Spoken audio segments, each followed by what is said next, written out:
Cordial saludo, apreciados estudiantes. Vamos a hacer la introducción a la unidad 1 que estudia el desarrollo de la psicopatología en historia.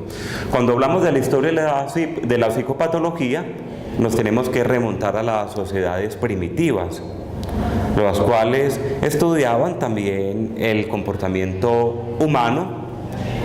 Por ejemplo, la conducta anormal para las culturas primitivas era producto del demonio o era fruto también del castigo de los dioses.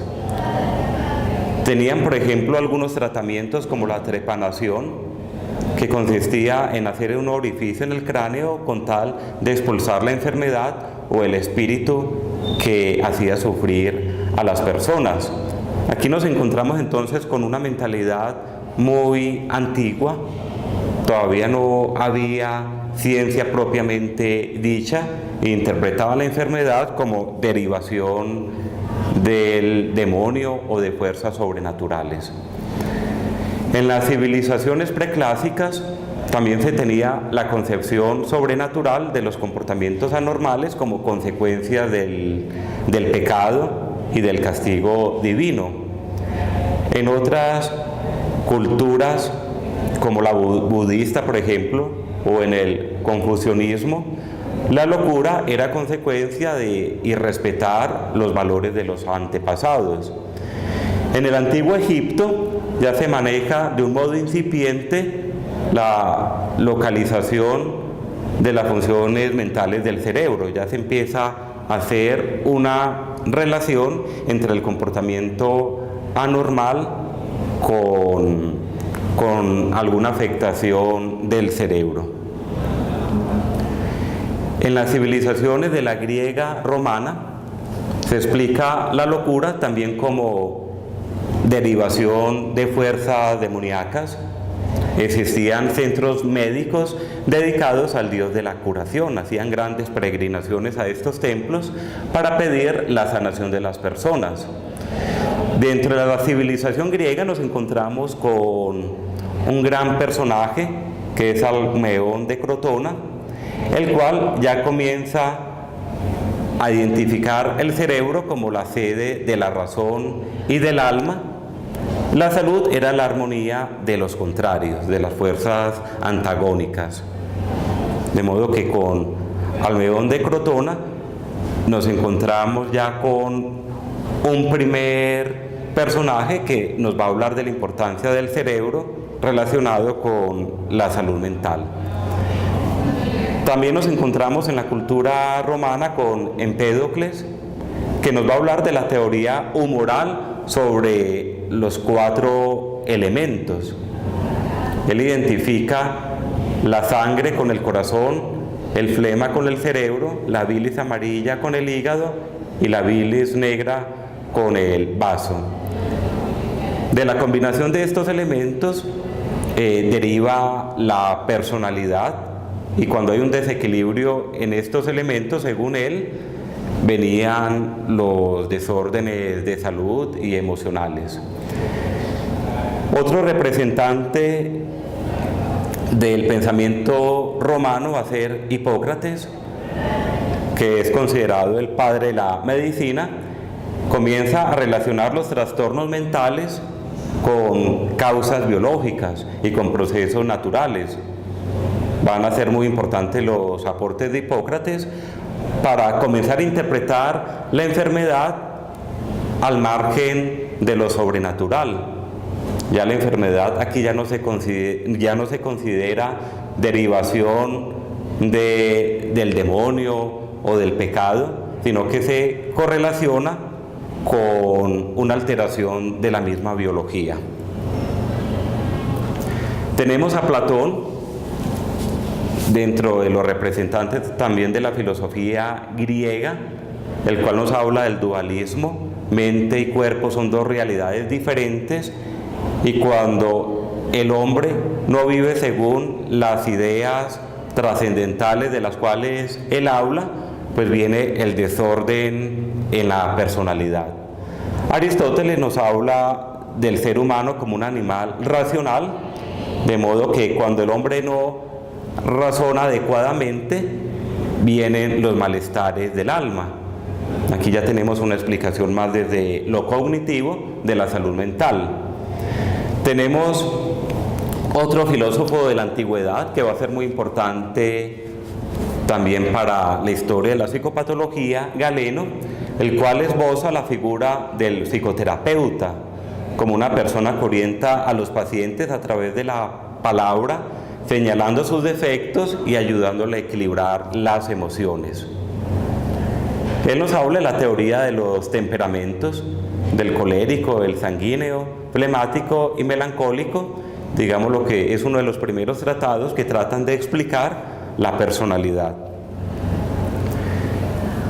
Tenemos también el mundo árabe y la cristiandad. Ya también en esta época del inicio de la cristiandad y también del mundo árabe, nos encontramos con explicaciones referente al comportamiento del ser humano y especialmente de la enfermedad mental.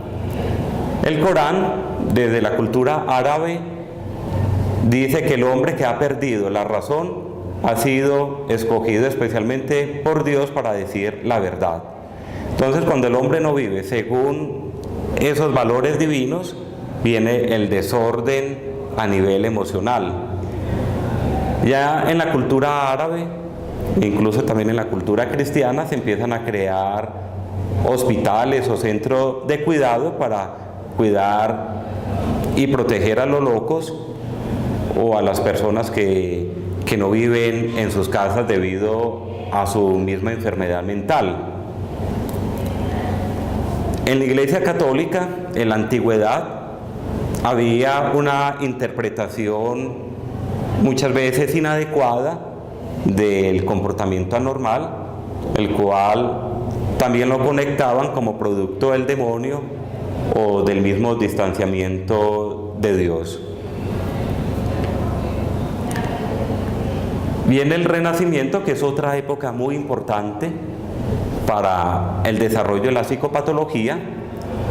El humanismo, que caracteriza al periodo del Renacimiento, establece el centro de interés en el ámbito del hombre, la razón y la ciencia y la naturaleza.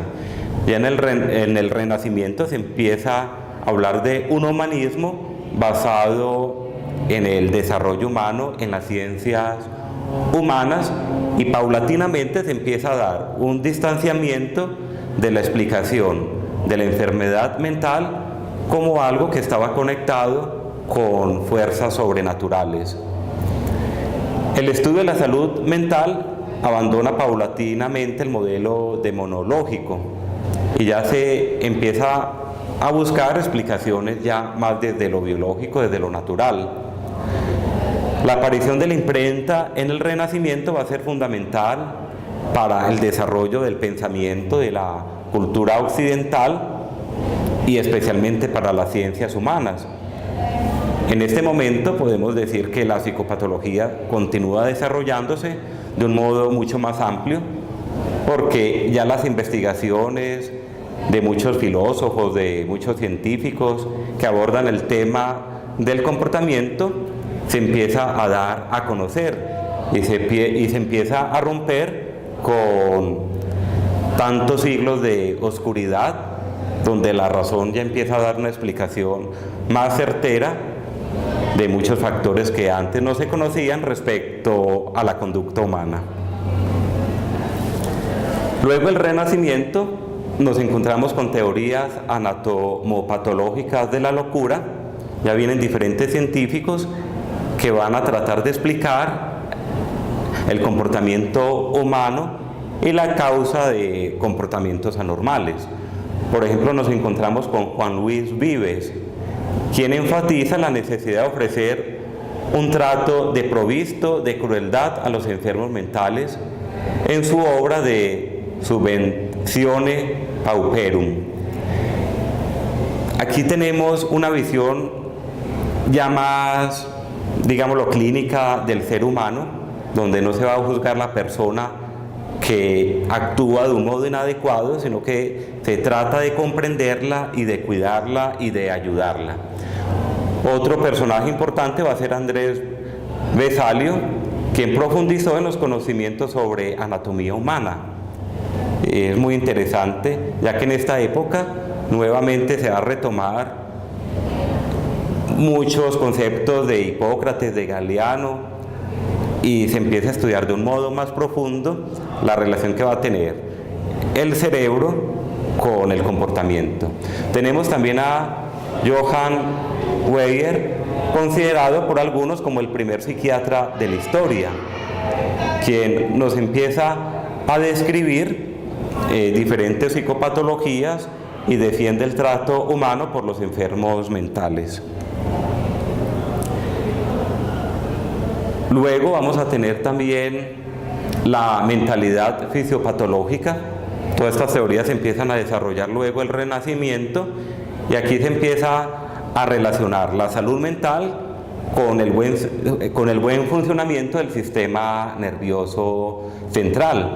Tenemos varios representantes como White, como Cullen y como Brown, quien se interesan por estudiar las relaciones que hay entre la conducta y el sistema nervioso. Otra teoría importante para el desarrollo de la psicopatología va a ser el hereditarismo y la teoría de la degeneración. Aquí tenemos, por ejemplo, a Fauville y Morel, quienes hablan la insania es una manifestación mórbida de la inteligencia, caracterizada por una lesión difusa del sistema nervioso central. Entonces ellos ya paulatinamente comienzan a hablar de cómo muchas enfermedades o disturbios afectivos se empiezan a comunicar de un modo genético de una generación a otra. Tenemos también a Charles Ferré, que habla de la familia neuropática, es decir, cómo los trastornos psíquicos pueden tener también un componente genético. Miremos ya la historia más reciente. Hasta mediados del siglo XIX, la relación entre psicología y psicopatología era mínima. Ya a partir de los siglos XVII, XVIII y principios del XIX, hay un surgimiento de concepciones psicológicas de gran trascendencia en el desarrollo de la psicología moderna.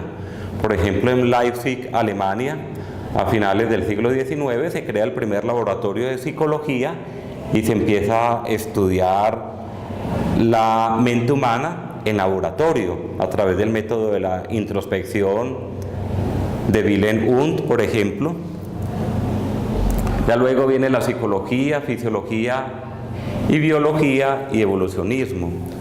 Todas estas teorías le van a dar mucho auge al desarrollo de la misma psicopatología, le van a tener más herramientas para poder comprender la conducta humana y de comprender ese sustrato biológico que hay en el comportamiento de cada persona. Entonces, a mediados del siglo XIX hay una confluencia entre fisiología y psicopatología. Hay una relación entre la conducta y la biología. Jung es uno de los primeros psicólogos que se preocupan de ir más allá de la explicación ontológica del comportamiento humano y de ir más a los factores tanto psíquicos como conductuales que están relacionados con el funcionamiento cerebral. Y tenemos a Gall, que es el primero en estudiar de manera empírica la localización cerebral. Y se empieza a mirar qué zonas o estructuras del cerebro se relacionan con diferentes comportamientos. Tenemos a Broca, que es un autor muy importante también en la misma neuropsicología y que nos permite comprender cómo diferentes áreas del cerebro están relacionadas, por ejemplo, con el lenguaje y con muchas habilidades cognitivas. Tenemos diferentes investigadores en esta área de la fisiopatología y la neuropatología: Broca, Fritz, Ferrier. También tomamos a Darwin con toda su teoría de la evolución, permite comprender cómo el ser humano ha venido evolucionando y por lo tanto también su conducta.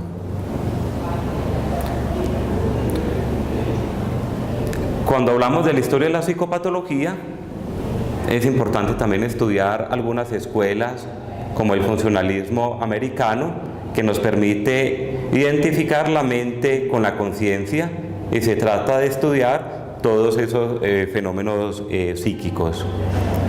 Tenemos la escuela de reflexológica soviética, entre ellas tenemos a Pavlov, que con la teoría del condicionamiento clásico nos va a permitir comprender mejor la conducta humana. Tenemos también a Vygotsky y Luria, que hablan de la importancia también del ambiente en la misma formación del sistema nervioso, y cómo el ambiente junto con la genética van a estructurar la conducta humana. Vemos entonces cómo la psicopatología se va alimentando de todas estas teorías a lo largo de la historia, se va alimentando de diferentes modelos biológicos, diferentes teorías psicológicas, de los aportes también de los filósofos a través de la historia, a través del psicoanálisis. Se empieza a estructurar ya un lenguaje más técnico para hablar de diferentes comportamientos anormales, y luego con la psicología cognitivo-comportamental, con los mismos aportes de las neurociencias, cada vez la psicopatología va teniendo un lenguaje más técnico y más preciso para describir la conducta del ser humano.